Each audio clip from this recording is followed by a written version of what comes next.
नमस्कार दोस्तों, welcome back to my channel Sangeeta Chaudhary study classes पर।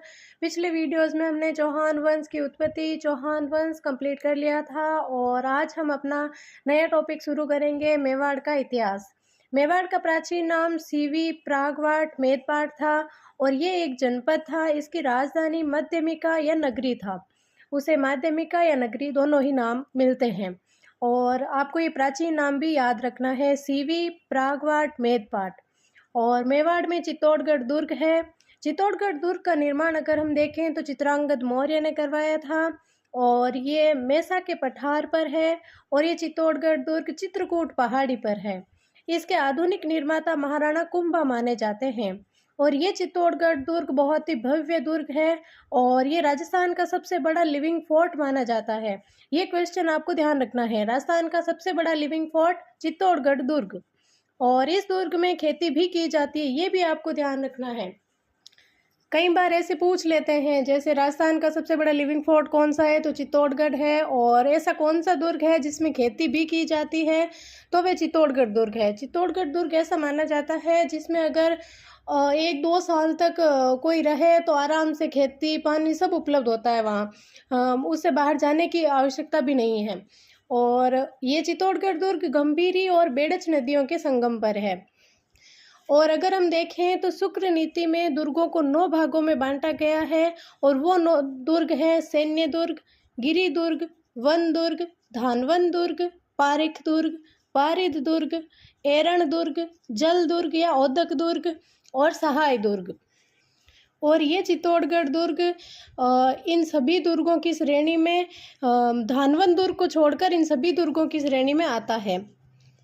और चित्तौड़गढ़ दुर्ग में 7 अभेद्य दरवाजे हैं जिनके नाम हैं पांडन पोल, भैरव पोल, हनुमान पोल, लक्ष्मण पोल, जॉर्डन पोल, गणेश पोल और राम पोल। ये आपको मतलब ट्रिक के माध्यम से याद रख सकते हैं आप। जैसे अगर हम देखें तो पांडन, भैरव, हनुमान, लक्ष्मण, जॉर्डन, गणेश, राम, ये क्रम वाइज है, आप ध्यान रखना।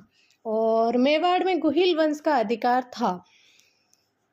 संपूर्ण विश्व में एक रियासत पर सबसे लंबे समय तक अधिकार करने वाला राजवंश गुहिल वंश ही था, ये भी आपको ध्यान रखना है। और गुहिल वंश का अन्य रियासतों में भी शासन था, जैसे डूंगरपुर, बांसवाड़ा, प्रतापगढ़, शाहपुरा, भीलवाड़ा और मेवाड़।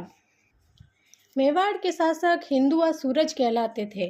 और गुहिल वंश की उत्पत्ति के अगर हम सिद्धांत देखें तो सबसे पहले अबुल फजल के अनुसार ईरान के शासक नौशेखा की संतान ये गुहिल थे और B.A. स्मिथ के अनुसार हूणों की संतान थे। और ऐसे आप याद रखना, जैसे स्मिथ विदेशी है तो वह हूणों की संतान ही मानता इन्हें। और गोपीनाथ शर्मा D.R. भंडारकर के अनुसार ब्राह्मणों की संतान है, ये आपको ऐसे याद रख सकते हैं। जैसे शर्मा भंडारकर ब्राह्मण है तो ये दोनों ही गुहिलों के क्या मानते हैं, ब्राह्मण। और मुहणोत नैणसी के अनुसार गुहिल जन्म से ब्राह्मण और जानकारी से क्षत्रिय थे। अगर जैन साहित्य के अनुसार देखें तो वल्लभी की शिलादित्य की संतान माने जाते हैं।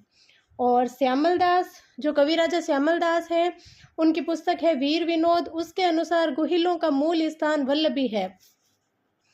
और गौरी शंकर हीराचंद ओझा के अनुसार ये गुहिल सूर्यवंशी हैं। ये आप बिल्कुल याद रखना, ये क्वेश्चन बहुत बार पूछा गया है उत्पत्ति के बारे में। अबुल फजल ईरान के नौशेखा की संतान, B.A. स्मिथ हूण और गोपीनाथ शर्मा और D.R. भंडारकर ब्राह्मण, मुहणोत नैणसी जन्म से ब्राह्मण, जानकारी से क्षत्रिय। जैन साहित्य वल्लभी के शिलादित्य की संतान और श्यामल दास, इनका मूल स्थान वल्लभी। और G.H. ओझा सूर्यवंशी। ये पॉइंट आपको ध्यान रखने हैं। और अगर हम मेवाड़ का झंडा देखें तो ये जो कुछ भी मैं आपको पढ़ा रही हूँ नोट्स के बारे में, मतलब नोट्स में आपको मिल जाएगा, आप देख लेना। और झंडे के बारे में अगर देखें तो मेवाड़ के झंडे में सबसे ऊपर सूर्य का चित्र होता है और एक साइड क्षत्रिय की फोटो होती है और एक साइड भील योद्धा होता है। और नीचे लिखा होता है जो दृढ़ राखे धर्म को तिह राखे करतार। और कहीं जगह ये भरतार भी मिलता है, दोनों ही सही है। जो दृढ़ राखे धर्म को तिह राखे करतार, ये आपको ध्यान रखना है।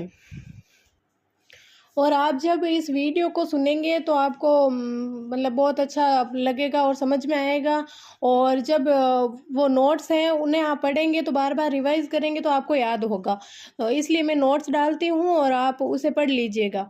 और इसमें अगर हम देखें तो मेवाड़ के गुहिलों की कुल देवी बाण माता मानी जाती है उदयपुर में, और आराध्य देवी अंबिका माता जगत उदयपुर में है। और एक पॉइंट अगर हम देखें तो नैनसिरी ख्यात और कर्नल जेम्स टोड के अनुसार गुहिल वंश की 24 शाखाएं मानी जाती थी। और ये बात हो गई। और अगर हम कर्नल जेम्स टोड के अनुसार देखें तो गुहिल वंश का संबंध वह गुजरात के वल्लभी के शिलादित्य जिसकी रानी पुष्पावती थी और उनका बेटा गुहादित्य से मानते हैं, कर्नल जेम्स टोड, आप ध्यान रखना। और सबसे पहले राजा के रूप में आते हैं गुहिलादित्य।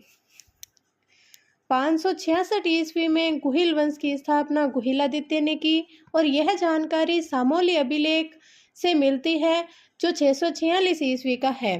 गुहिल वंश की जानकारी देने वाला यह प्राचीनतम अभिलेख है और यह शिलादित्य नामक राजा से संबंधित है जो गुहिल का 5वां वंशज था।